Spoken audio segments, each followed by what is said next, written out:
días. Bienvenidos a su programa Hablemos de Ciencia, Tecnología y Sociedad. Yo soy Miguel Cabrera y hoy contamos con la presencia del doctor César Cuello Nieto. César Cuello Nieto, quien es doctor y yo no sabía, doctor, ayer porque lo supe en la conferencia que usted estudió también filosofía, además de sociólogo, filósofo, y el doctor tiene también conocimiento sobre tecnología, que lo estudió en Estados Unidos, tuvo estudios en Estados Unidos y en Rusia también, de sociología y de filosofía.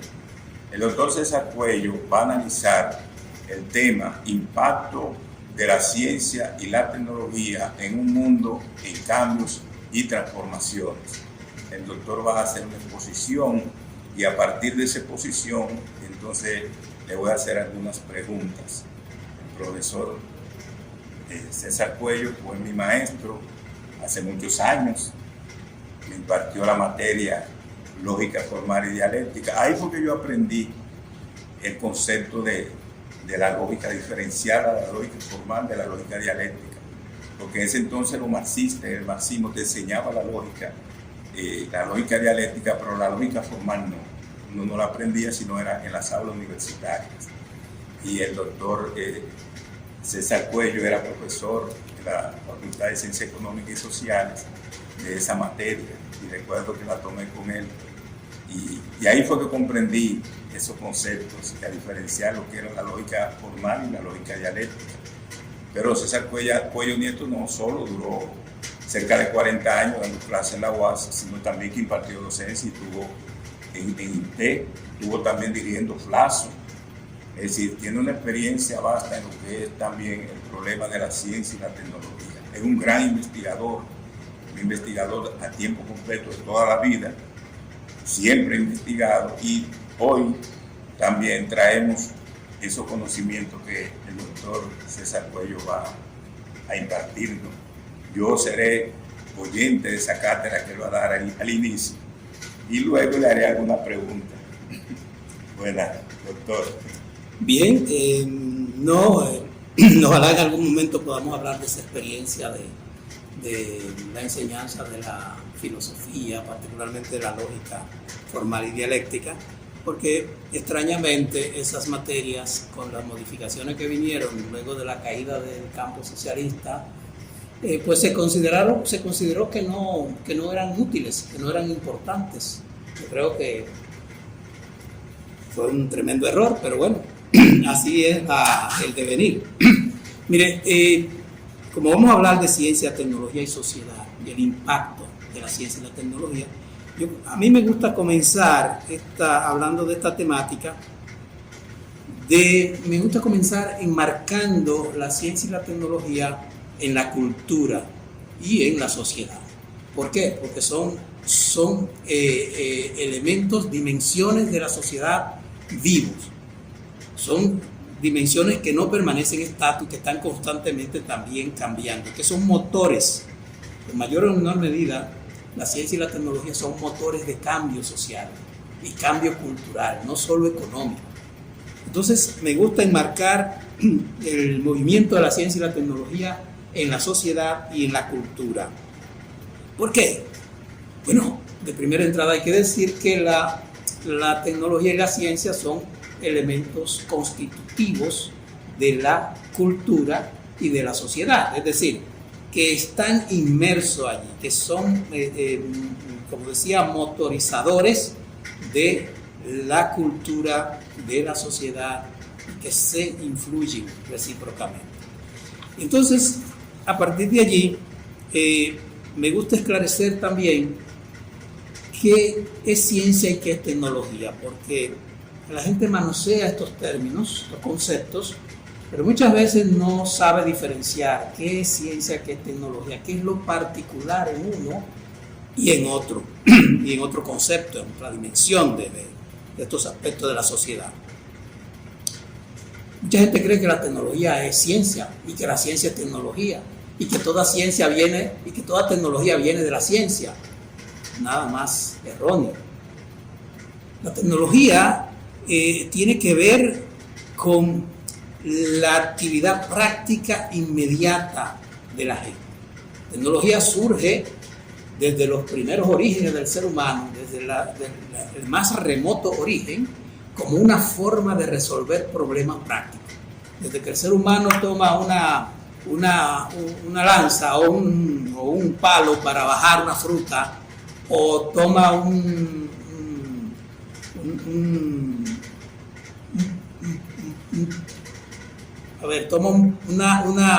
rama para golpear, para pelear, o un tronco para lanzarlo, una piedra para lanzarla. Desde ese momento está construyendo tecnología, está haciendo tecnología, porque es más o menos eso. La tecnología es eso que interpone al ser humano entre él y el objeto que va a transformar. Yo estoy escribiendo con este lapicero. ¿Qué estoy haciendo? Por medio de mi mente, yo interpongo este artefacto y escribo. Entonces, eso siempre la tecnología con mayor o menor nivel de sofisticación. Entonces, eso es la tecnología. Siempre una herramienta, siempre un medio para hacer cosas, para resolver problemas prácticos. Nadie comienza y hace una tecnología para ver qué pasa. No, siempre está motivado por una necesidad, por una aspiración, por un sueño, algo que quiere lograr el ser humano. Entonces, esa es la motivación. Las aspiraciones humanas, las necesidades humanas, los deseos humanos. Y obviamente para hacer eso tiene que haber una guía, que es la mente humana. Por más elemental que sea la tecnología, implica un impulso de la mente, un pequeño plan, una motivación que está guiado por la mente. Y en eso no hay mucha diferencia entre ciencia y tecnología, pero la ciencia es algo intangible, es conocimiento. Aunque ya vimos en la conferencia de ayer que habían una serie de intangibles que eran tecnología también, aunque no necesariamente ciencia. Entonces hay que entender que lo que diferencia la ciencia y la tecnología es el fin que persigue cada uno. La tecnología persigue resolver problemas prácticos, problemas inmediatos o mediatos, pero es resolver problemas. La ciencia busca comprender el mundo, busca crear conocimiento, crear un cuerpo conceptual, que luego se pueden aplicar y crear tecnologías, obviamente. Entonces, ahí viene la imbricación entre ciencia y tecnología, porque la ciencia se aplica, y le llaman entonces ciencia aplicada. Se aplica, no siempre es teórica, pero hay una ciencia que su motivación inmediata, su objetivo inmediato más bien, no es crear artefactos, crear medios para producir, resolver problemas, sino crear un cuerpo conceptual, crear un cuerpo de conocimientos, que más tarde o más temprano podrían aplicarse, pero ese no es su fin inmediato necesariamente. Aunque de un tiempo a la fecha se hace ciencia para aplicarla de inmediato, y no hay esa brecha, no hay esa diferenciación como había en los orígenes, que por un lado se hacía ciencia y por otro lado se hacía tecnología. La tecnología generalmente estaba vinculada al quehacer productivo, a la industria, etc. La ciencia estaba vinculada a los laboratorios, a las academias y bueno, se hacían aparte. Pero la ciencia comenzó a aplicarse y los laboratorios comenzaron a hacer ciencia ligada a la tecnología. Y ya eso ha llegado a una dinámica en donde es muy difícil diferenciar dónde está la ciencia y dónde está la tecnología, porque la ciencia está impregnada, está embebida, está empotrada en las tecnologías. Siempre hay un conocimiento embebido, o sea, integrado a las tecnologías, sea un conocimiento elemental, intuitivo incluso, o sea un conocimiento científico conceptual.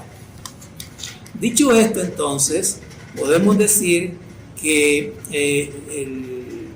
el medio fundamental de la ciencia es el escudriñamiento, es cuestionar la realidad para sacar conocimiento. Y en ese proceso, pues hay un proceso de transformación de la realidad, porque no solo metafóricamente hablando, sino que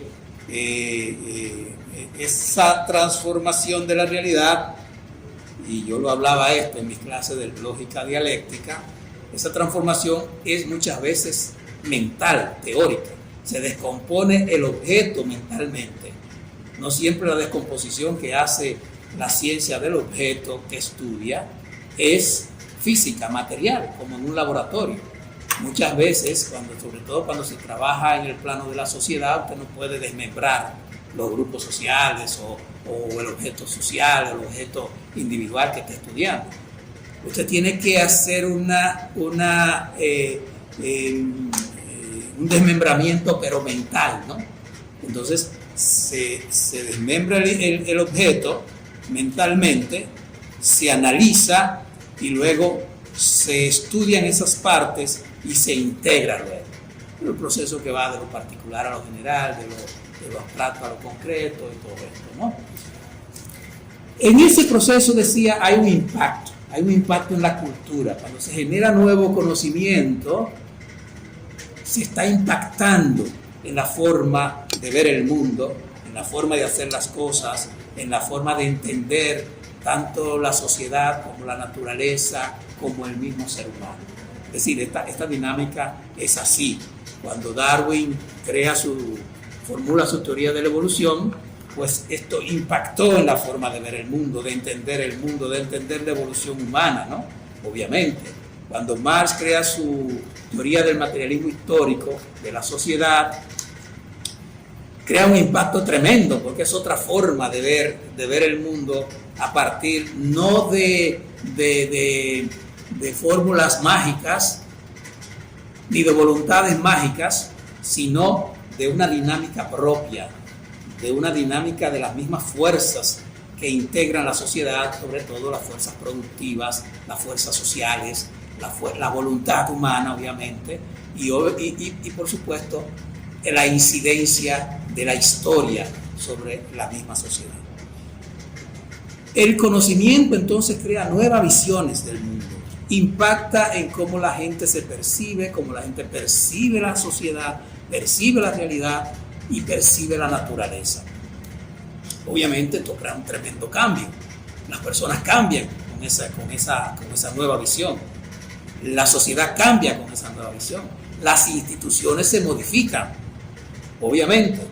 En todos estos procesos que crea la ciencia, que impactan en la sociedad, en el individuo, en la naturaleza, pues hay resistencia al cambio. Y basta poner el ejemplo de la resistencia que puso por muchos años la Iglesia Católica, las instituciones religiosas, a la teoría de la evolución, hasta tal punto que hace relativamente poco tiempo que la Iglesia Católica pues desatanizó, por decirlo de alguna manera, la teoría de la evolución de Charles Darwin.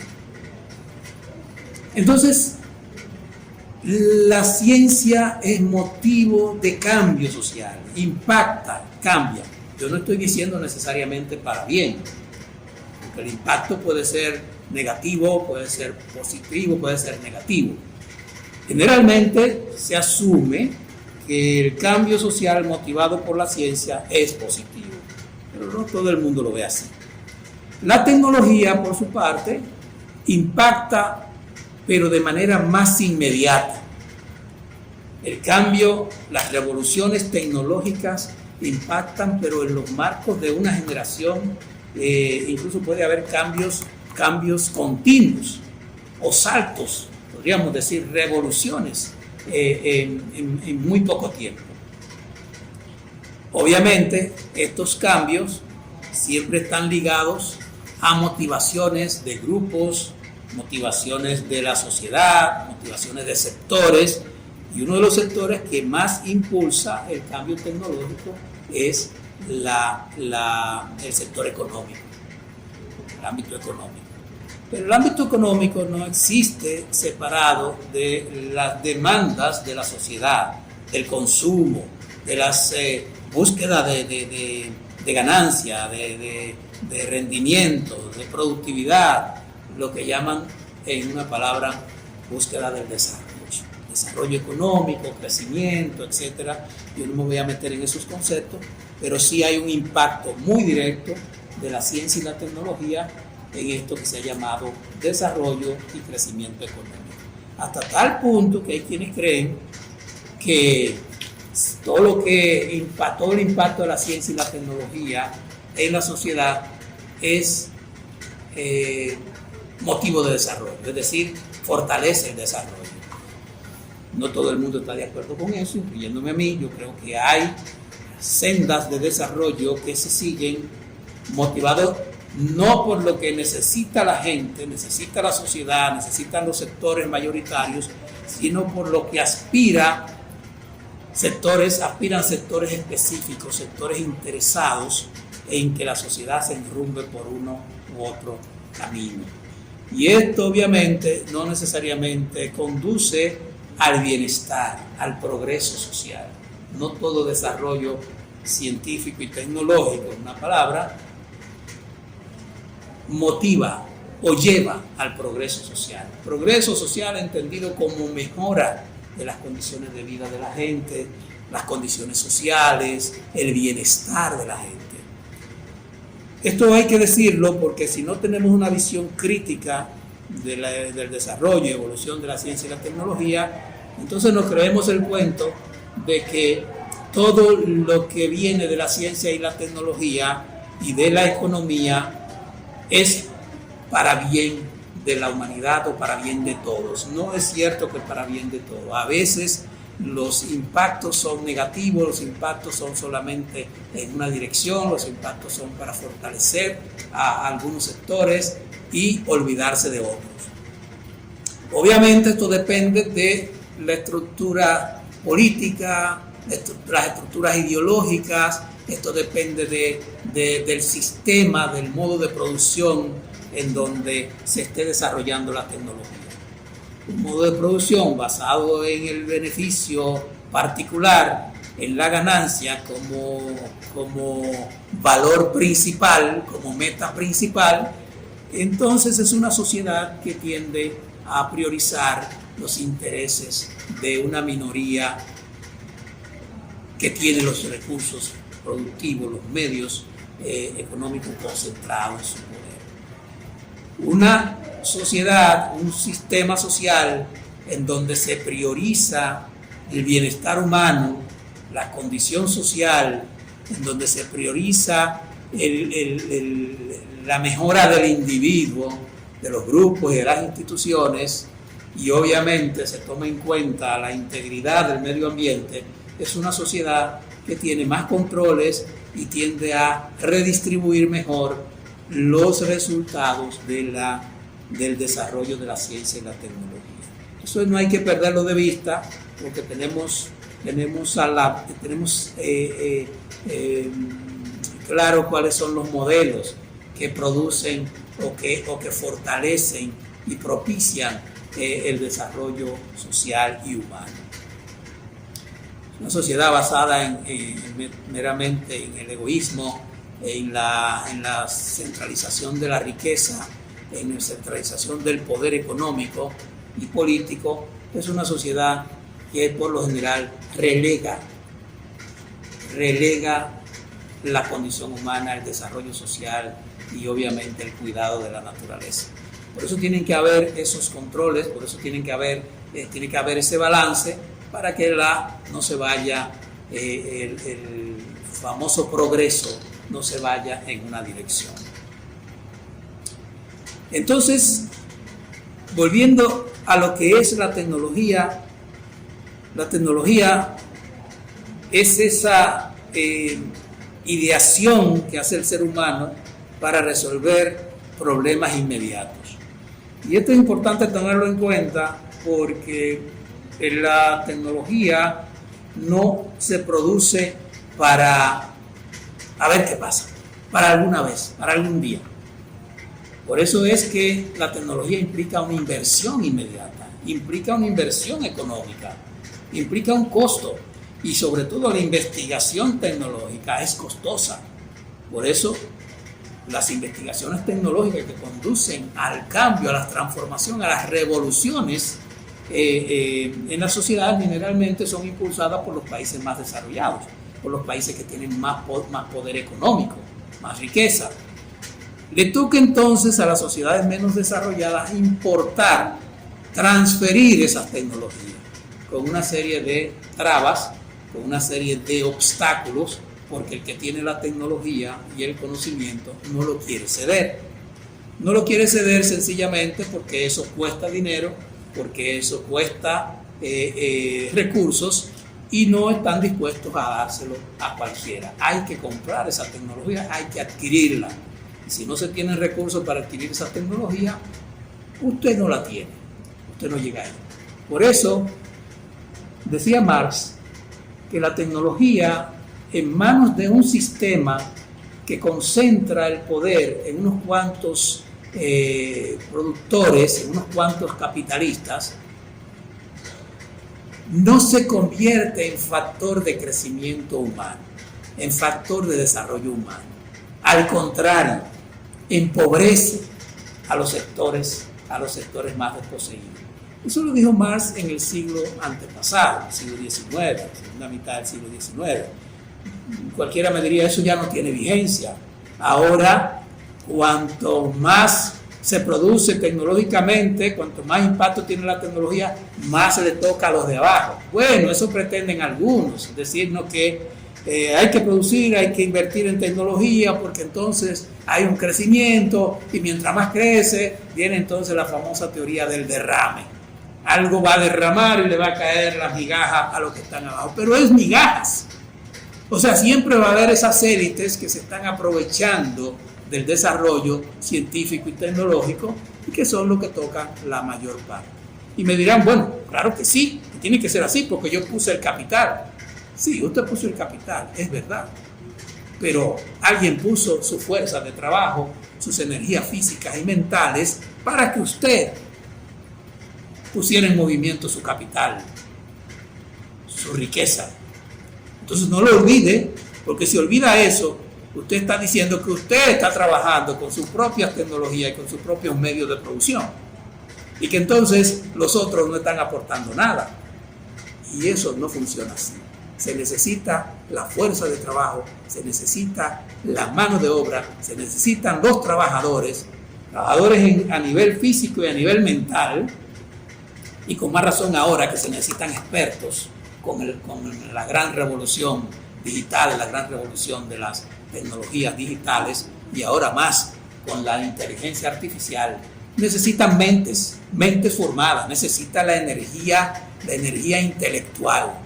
Eso no funciona solo. Por más que quieran decir que ahora ya no se van a necesitar trabajadores, que ahora ya no se va a necesitar mano de obra, que ahora basta con meter un programa en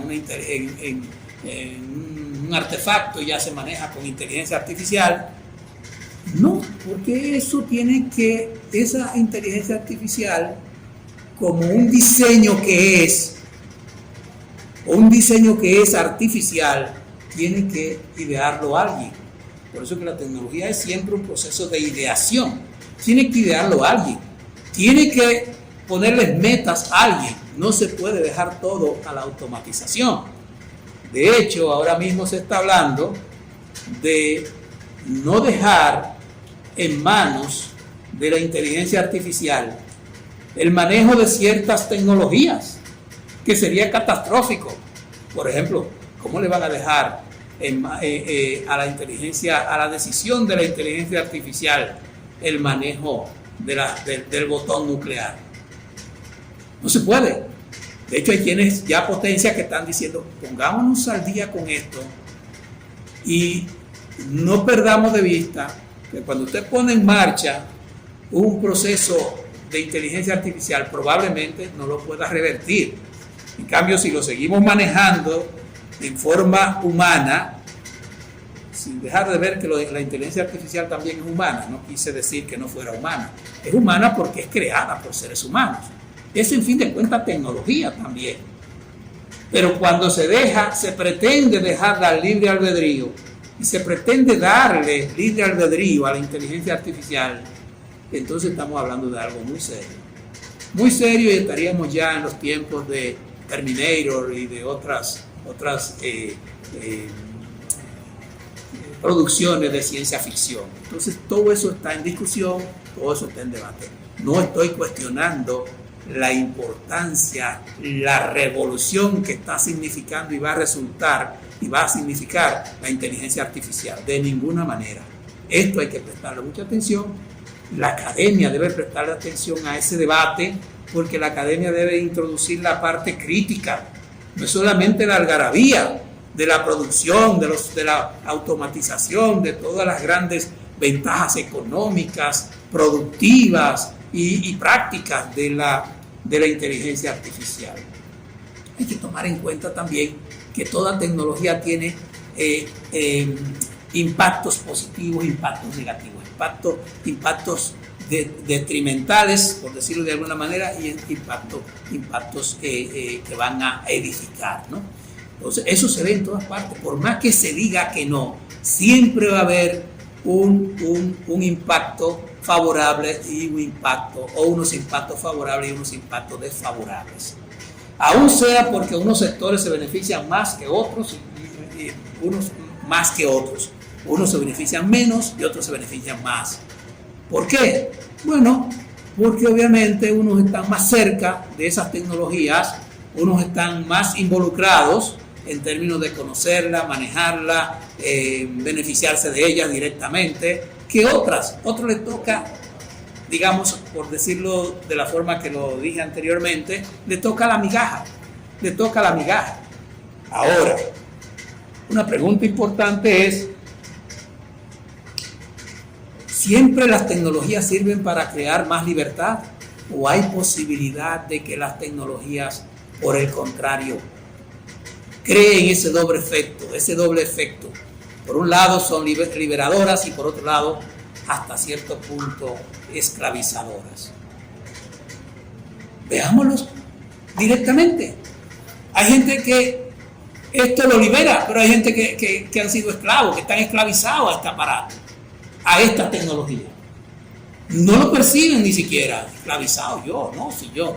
Pero vaya a ver cuál es el uso que le dan. Vaya a ver cuál es su sumisión acrítica a este tipo de tecnología. Y en un sentido más amplio a las tecnologías digitales y a todo lo que ha derivado en términos de redes sociales y de comunicación. Entonces, por una parte, hay un proceso de liberación, es verdad, el que es consciente, el que es claro y tiene el control, el manejo y sabe hasta dónde sacarle ventaja, provecho a las tecnologías, ese probablemente reciba un efecto liberador. Pero el que es ciego en el manejo de las tecnologías, el que es solo consumista, el que solo ve lo que entiende positivo y no es capaz de tener una visión crítica, un uso crítico, pues ese es prácticamente una persona alienada, para usar un término también que se ha usado mucho dentro de la filosofía marxista: alienación.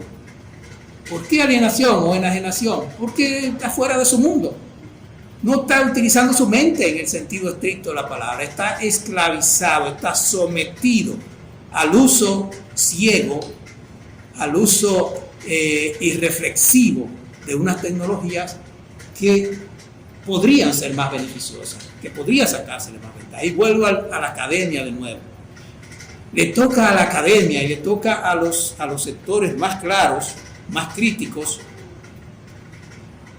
introducir el pensamiento crítico a propósito de la tecnología, del desarrollo tecnológico y de la misma ciencia. Alguien dijo alguna vez, refiriéndose a la ciencia, que ciencia sin conciencia es la muerte del alma. Una frase que no es hueca, no es vacía. Eso lo dijo un señor llamado, se me fue el nombre, un francés. Ciencia sin conciencia es la muerte del alma. ¿Qué significa esto? Que una ciencia ciega, una ciencia que no ve el entorno críticamente, una ciencia que no irradia bienestar, que no está orientada al bienestar humano y social, realmente es una ciencia que mata la conciencia, que mata la conciencia humana. Por eso, este señor dijo, reveláis, o no sé pronunciarlo en francés, pero reveláis, leído en puro español. Tal vez mis amigos que saben francés podrán apoyarme en esto cuando oigan que yo estoy diciendo reveláis. No sé cómo se pronuncia. Si fuera los idiomas que yo domino, lo podría decir. En fin, estoy diciendo que le toca a la academia, le toca a los académicos, le toca a la gente que puede ver el lado crítico, que puede introducir el lado crítico, llevar esa conciencia. No es posible que estemos produciendo generaciones ciegas ante el desarrollo tecnológico, pretendiendo que son libres cuando en realidad están siendo esclavizados por la tecnología. Y no se dan cuenta. De ahí no puede salir nada bueno. De ahí no puede salir personas que les guste leer. Yo lo noto, hay personas que no son capaces de leer más de una línea. Cuando le presenta un párrafo, y yo lo veo en mi Facebook, en mi página de Facebook, cuando mando más de un parrafito, ya nadie lo lee y me doy cuenta. Nadie lo lee o muy poco lo lee. Ya no, un artículo que lleve más de un párrafo, más de 3 líneas, y eso es mucho, ya no lo lee. ¿Por qué? Porque esto genera una pereza mental, una tremenda pereza mental. Nadie quiere leer ahora. Los tercos, los más tercos, seguimos produciendo libros, seguimos produciendo artículos, porque entendemos que tarde o temprano eso va a servir para esa visión crítica del desarrollo tecnológico y de la ciencia. Entonces, hay que prestar atención a esto, porque no es posible que estemos produciendo generaciones de gente estupidizada, por decirlo de alguna manera, idiotizadas, creyendo que son libres, cuando en realidad están alienados, están enajenados. Y vuelvo a la pregunta, ¿la tecnología es liberadora o es esclavizadora? No, de manera absoluta, ni una cosa ni la otra. Ni una cosa ni la otra. Vuelvo a la expresión de Marx de que la tecnología en manos de los monopolizadores de los medios económicos y del poder es esclavizadora. A ellos no les interesa la visión crítica, a ellos no les interesa la liberación de la gente, de las mayorías, de los de abajo. Ahora, en manos de un poder, de un Estado que pone como meta no el beneficio, no la ganancia, sino el bienestar social y humano, la tecnología tiene más posibilidades de ser liberadora. Ojo, tampoco estoy diciendo que la tecnología en manos del Estado no pueda ser esclavizadora. Cuidado con esto, que ya lo hemos vivido y lo estamos viviendo también. Porque el monopolio del Estado, el monopolio de la tecnología y la ciencia por parte del Estado también se puede convertir en un factor de alienación. Pero si ese Estado realmente se ocupa de atender la necesidad de la gente, de orientar los procesos de desarrollo científico y tecnológico hacia el equilibrio natural y el desarrollo social y productivo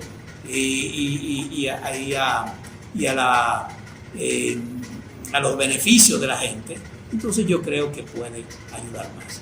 No estoy planteando que en un sistema como este deban desaparecer las tecnologías en manos privadas, jamás, porque eso no es posible.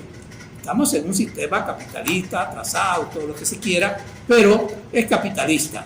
Y los medios de producción están en manos privadas fundamentalmente. Tampoco tienen que estar en manos del Estado. El Estado tiene una función en este sistema que es fundamentalmente reguladora, aunque tiene que tener sectores estratégicos que sirven a la gente. Y yo eso es lo que creo, ¿no? Las tecnologías, por ejemplo, de producción eléctrica, no pueden estar monopolizadas por el sector privado.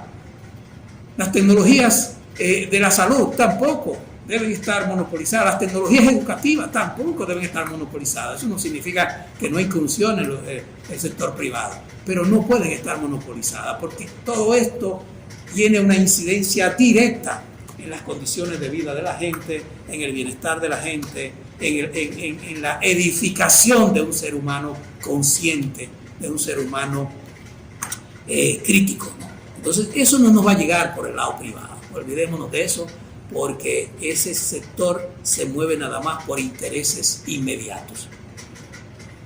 Ese es mi parecer. Aunque puede hacer una contribución siempre que haya empresarios conscientes, empresarios que tengan clara una función social edificante, ¿no? Y que no sean tan egoístas. En nuestro medio, a diferencia de países más desarrollados, incluso países escandinavos, europeos, varios, hay más conciencia del sector productivo sobre su compromiso con el resto de la sociedad. Aquí es una capa social bastante egoísta, bastante monopolizadora, bastante centrada en su poder. Y cuando hacen algo, una fundación y todo, es para sacar ganancias por ahí, ventajas de alguna manera también, pero no orientada necesariamente al beneficio social, a la construcción social, a la edificación del ser humano.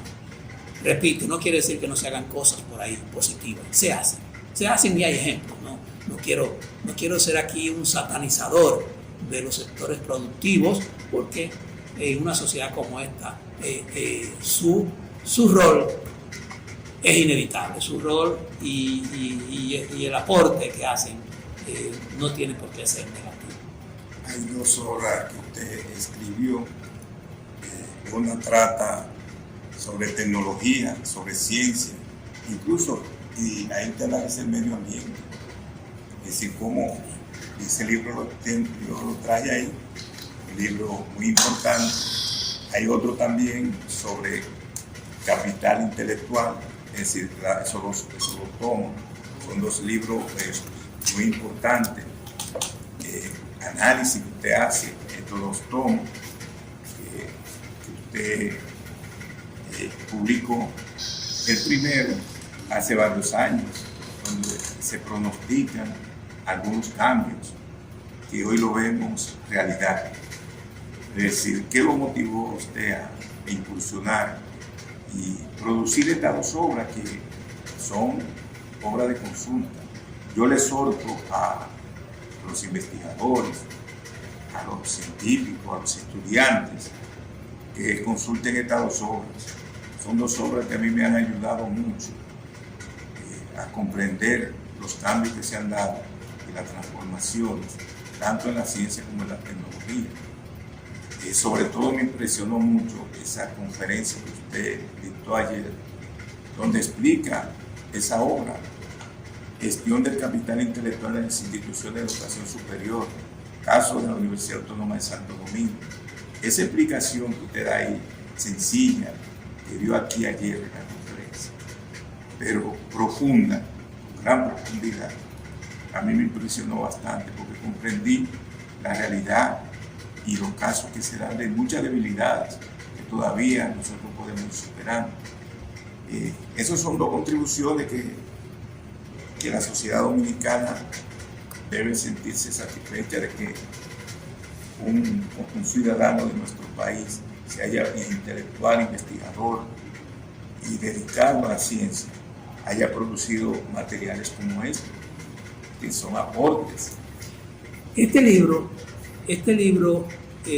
realmente recoge toda mi motivación, todos mis estudios en la primera parte de mi formación de posgrado.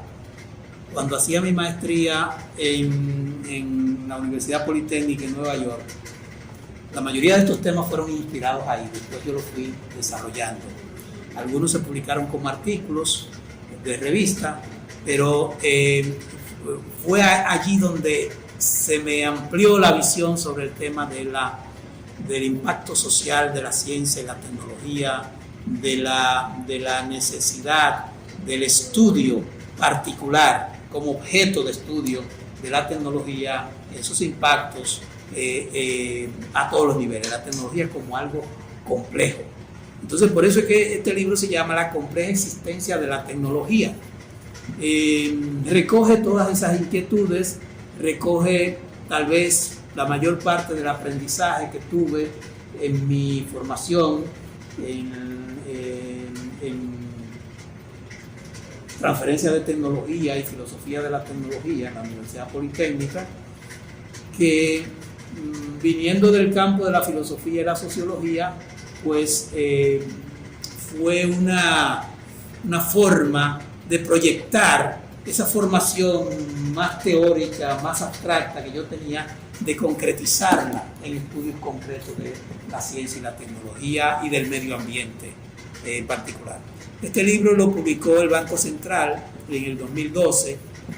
Ya los que recibí yo están agotados.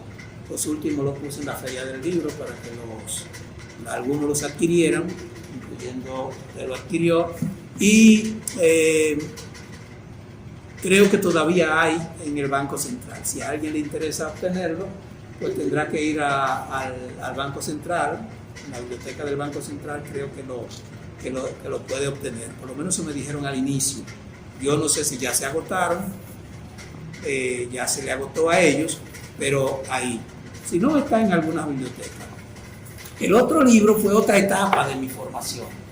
Estas fueron investigaciones, más que todo investigaciones, algunas investigaciones prácticas, viajes a diferentes lugares, observación directa, pero más que todo fueron investigaciones bibliográficas, muchas de ellas. Pero este libro es una investigación teórico-práctica de mis últimos años aquí en la Universidad Autónoma.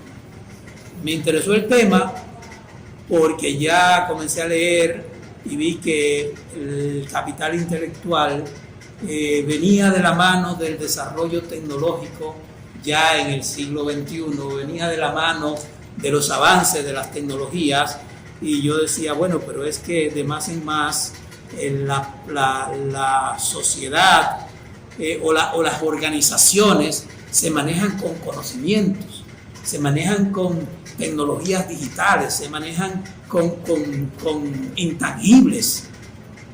Entonces ya el capital ya no es capital tangible, ya no es un objeto, ya no es un medio físico como se definió a finales del siglo, como lo definió la economía clásica, política clásica en el siglo XIX.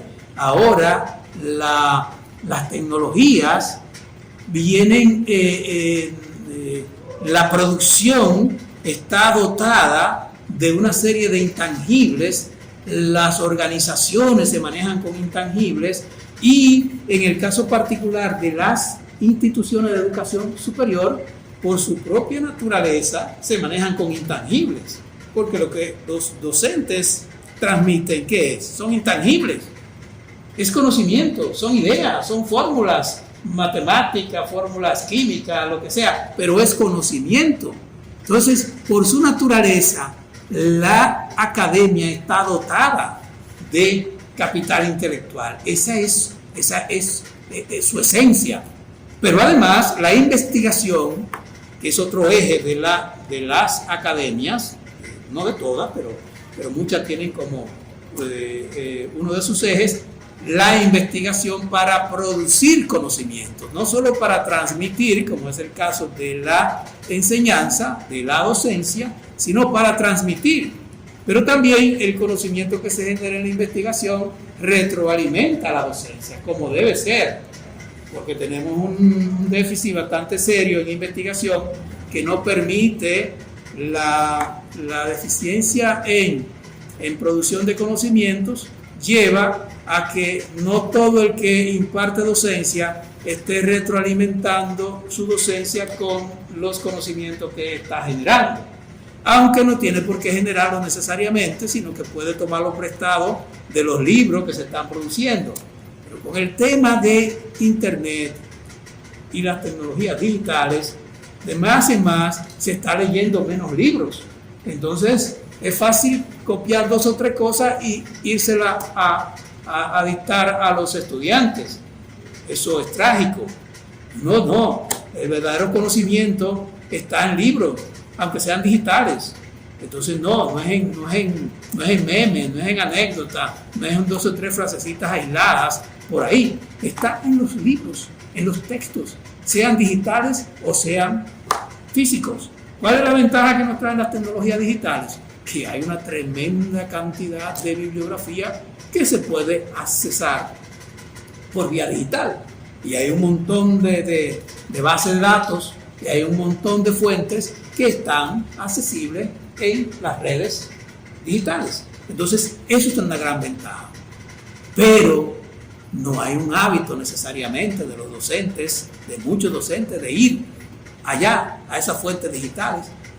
En muchos casos porque no están muy familiarizados con las tecnologías digitales. Hay lo que se llama, yo no quiero decir analfabetismo digital, algunos le llaman nativos digitales, como en mi caso.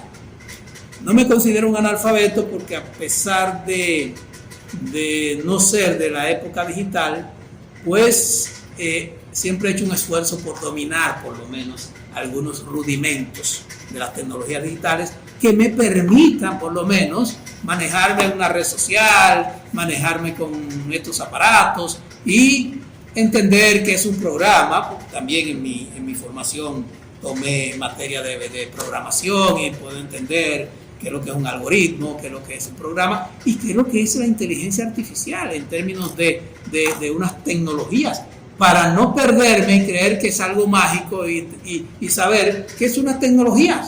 Es una tecnología con una serie de ventajas, obviamente, con una serie de posibilidades que van y están ya revolucionando los diferentes aspectos de la realidad social y cultural. Y cuando hablamos entonces de impacto, yo creo que además de los impactos que ha habido en todas las tecnologías digitales y cibernéticas, además de esos impactos que han sido revolucionarios, transformaciones revolucionarias, las tecnologías de la inteligencia artificial que vienen de la mano también con estas tecnologías. O sea, esas van también a tener sus revoluciones y hay que por lo menos entender para dónde van y qué nos van a traer. No es fácil hacer prospectiva de qué va a pasar, pero ya se puede visualizar que va a haber tremendos impactos en el desarrollo de la medicina, de los fármacos, en el desarrollo de la educación, en el desarrollo de la misma producción de bienes y servicios. Y obviamente eso va a impactar y está impactando ya la mente, y ojalá sea de manera positiva, ojalá no sea para embrutecer más a algunos y solamente se liberen unos cuantos y que no tengamos unas grandes masas alienadas, embrutecidas por estas tecnologías, consumidores ciegos o consumidoras ciegas, esas masas de tecnologías que debían ser para liberar las mentes y para liberar del trabajo pesado y para proporcionar más bienes y servicios al alcance de la gente. Bueno, doctor César Cuello Nieto, es un placer tenerle aquí, pero yo creo que usted debía de, aunque sea participar más en este programa, porque esas orientaciones que usted ha dado son necesarias en un programa como este que se llama Hablemos de Ciencia, Tecnología y Sociedad, y que el pueblo y todo estudiante, investigadores, profesores necesitan de esas orientaciones, de estos trabajos que son para contribuir, para aportar. Aquí usted ha hecho un aporte significativo con todos los libros que motivan. Yo lo he adquirido, lo he leído, y mi profesor nos ha quedado, por lo menos contribuido con el desarrollo. Todo eso después que usted fue mi alumno. Sí, o sea, sí. Yo creo que es una responsabilidad del académico no quedarse estancado repitiendo las primeras clases. Mi primera clase eran puro rumiar en los textos. Muchos los había estudiado, muchos eran mis textos con los que yo estudié, otros eran nuevos textos, pero era rumiando en lo que otro había dicho. Y no nos podemos quedar en eso. Hay que investigar, hay que seguir investigando, hay que seguir formándose, porque además tenemos una responsabilidad con las nuevas generaciones, con las generaciones que van pasando con nosotros. No podemos tener medios avanzados y nosotros rezagados. Ahora mismo cualquier muchacho todavía en primaria nos deja mal parados con el uso de muchas tecnologías y muchos conocimientos que andan por ahí. Los más destacados, los que no se alienan, nos dejan mal parados. Pero yo quería decir también que estos libros son esfuerzos que yo he querido dejar, porque uno pasa, todos pasamos, y los he querido dejar aquí como, tal vez sería mucho decir legado, pero está ahí, porque tampoco no me gusta mucho exhibirme. A mí no me gusta mucho exhibir lo que hablo, está ahí, no. Pero no ando buscando programas que me inviten, ni siquiera estoy viviendo ahora en el país por razones familiares, y entonces no puedo, a no ser que se haga virtual y todo, ya yo me voy pasado mañana, estuve aquí 6 semanas y tengo que volver por razones familiares a irme. Entonces tampoco me gusta andarme exhibiendo, hay quienes manejan 2 ideas y las andan repitiendo por ahí, los invitan. Yo no estoy haciendo currículum realmente ya. Yo estoy dejando lo poco que domino, lo quiero dejar escrito y lo estoy dejando escrito para la posteridad y para mis contemporáneos, pero no ando exhibiendo,me no ando buscando espacio, no ando buscando popularidad, no aspiro a nada. Simplemente dejar plasmado lo poco o mucho que domino, dejarlo ahí, porque siempre he sido reacio a exhibirme y a andar por ahí como una vedette, desnudándome en todas partes. Soy muy parco en eso. Sin embargo, yo espero que usted con su alumno haga una sesión y participe que sea en 2 programas más. Definitivamente, tendrá que ser virtual o aprovechar que yo venga, le avisaría cuando esté acá y no virtual. Vía Zoom. Definitivamente eso se puede, podemos seguir hablando de estos temas, tomar aspectos más específicos. De hecho, va a haber un congreso acá el año próximo sobre filosofía de la tecnología e inteligencia artificial, y me han dicho que participe con una ponencia, tal vez lo haga, pero como tengo mi tiempo muy limitado, y vendría probablemente en mayo, pero podemos hacer virtual y seguir tratando. Yo quiero seguir tratando el tema tecnológico y el tema del capital intelectual. Más ahora, con la inteligencia artificial, el tema de la gestión del capital intelectual se redimensiona. Ayer lo planteaba en la conferencia acá. Si la academia no tiene claro que estas tecnologías están revolucionando y van a revolucionar aún más la inteligencia o las inteligencias artificiales, entonces anda perdida. La academia en general, no solo la UAS, andan perdidas. Y para eso tienen que crear un movimiento. Tienen que crear un movimiento crítico que discuta, que reflexione el tema y que vea que se está haciendo a nivel práctico, pero también desarrollar de manera abstracta, de manera teórica el tema. Y para eso los sociólogos, los filósofos, los historiadores, los psicólogos, pues están llamados a jugar un rol importante, no solamente los ingenieros, no solamente los administradores, los pensadores de las humanidades y de las sociales están llamados también a jugar un rol importante en ese debate, en esa reflexión. Bueno, muchas gracias, doctor César Cuello Nieto. Será hasta la próxima en su programa Hablemos de Ciencia, Tecnología y Sociedad con Miguel Cabrera. Muchas gracias. Gracias.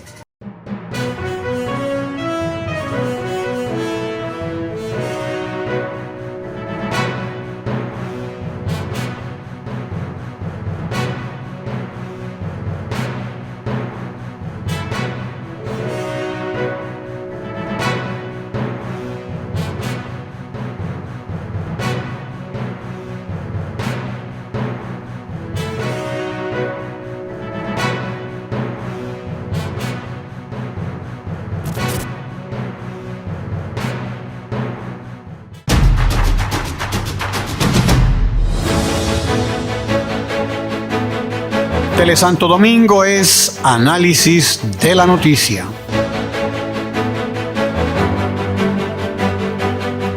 Telesanto Domingo es medio ambiente. En Telesanto Domingo somos cultura, salud, economía, deportes. Telesanto Domingo, televisión con sabor dominicano.